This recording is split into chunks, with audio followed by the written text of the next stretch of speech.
هاي يا جماعة.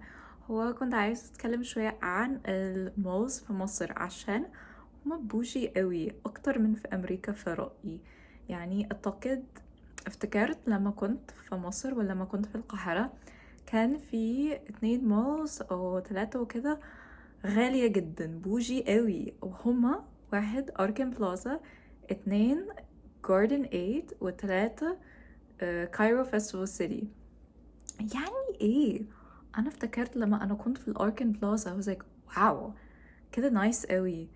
هو كان عندي درس في الدانس يعني LA 7 جيم. ايه ده كده غالية جدا بوجي قوي اكتر من معرفش. I was like wow this fancy fancy fancy fancy schmancy. ويعني لما كنت في الجاردن 8 انا افتكرت تقريبا كل الناس هما بيلبسوا حاجات يعني بوجي كمان، حاجات غالية جدا، يعني براندز وفي ترندز وكده، وكلهم عندهم اللبس مع الحاجات دول. وبس يعني في الجاردن 8 انا حبيت مكان ميزون 69 عشان المحل ده كول قوي. واصلا اعتقد ان ميزون 69 الاكبر محل جامد انا شفته في حياتي. ميزون 69 في الجاردن 8، وكمان في واحد تاني في الزمالك، بس المحل في الزمالك صغير اكتر، وحبيت ميزون 69 في الجاردن 8. بس يعني yeah it was like really fancy inside، وكل البراندز هما fancy قوي كمان. وافتكرت كايرو فيستيفال سيتي حاجة تانية. كايرو فيستيفال سيتي like كبير جدا، وكمان في حاجة مول اوف كايرو. انا افتكرت في مول اوف كايرو بس انا ما روحتش، انا ما شفتش لما كنت في القاهرة. وكان في مول تاني في هليوبوليس، مش كايرو فيستيفال سيتي. في مول كبير قوي مول اوف كايرو نو انا نسيت، بس هو في هليوبوليس نصر سيتي، في مكان كده. وكمان المول ده كبير جدا و yeah it's cool.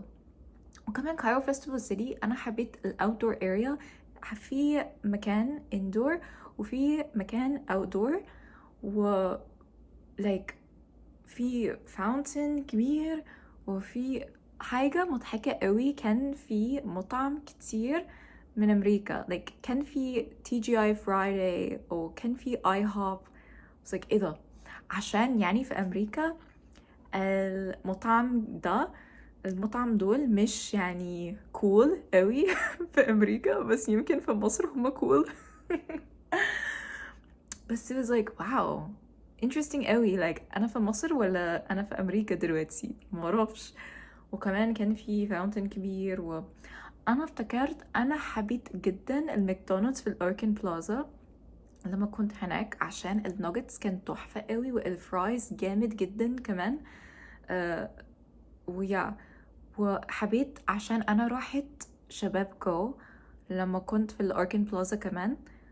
والايفنت ده كان كول قوي عشان يعني كان في لبس كتير جامدين، كان في ناس كتير، وكان في مكان يعني مع ارت كتير وجرافيتي وكل حاجة، كل حاجة ده حلو قوي. بس اصلا في مولز في مصر بوجي قوي، يعني شوية زي لما كنت في دبي، دبي مول ومول اوف ذا اميريتس وكده. يمكن شوية مولز like كايرو فيستيفال سيتي أو أركن بلازا أو مول اوف كايرو أو المول اللي نسيت الاسم في القاهرة، هما زي المولز في دبي شوية.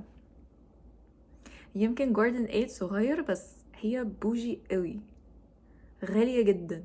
You can definitely tell that it is expensive there. بس it's just very interesting. في رأيي مميزة قوي ليا عشان يعني أكيد طبعا أنا كنت أجنبية وكنت بشوف المولز في مصر، وكان في مولز تاني هم صغيرين هم كبير، like هما outdoor هما indoor. أنا بحب أن malls كتير في مصر هما outdoor أو في مكان outdoor، مش كل حاجة indoors، عشان أعتقد أن في أمريكا المالز اللي عندنا عامة هما كلهم indoors. وكان في حاجات cool في المالز كمان، cool stores cool places to eat. كان في مول كمان في مدينتي، الاوتدور مول كبير قوي اصلا، حلو قوي like wow it's so advanced like ما عندناش مول زي كده في امريكا، يعني يمكن في البوجي areas like يمكن في LA او نيويورك وكده، بس عامة لا مفيش كتير زي كده.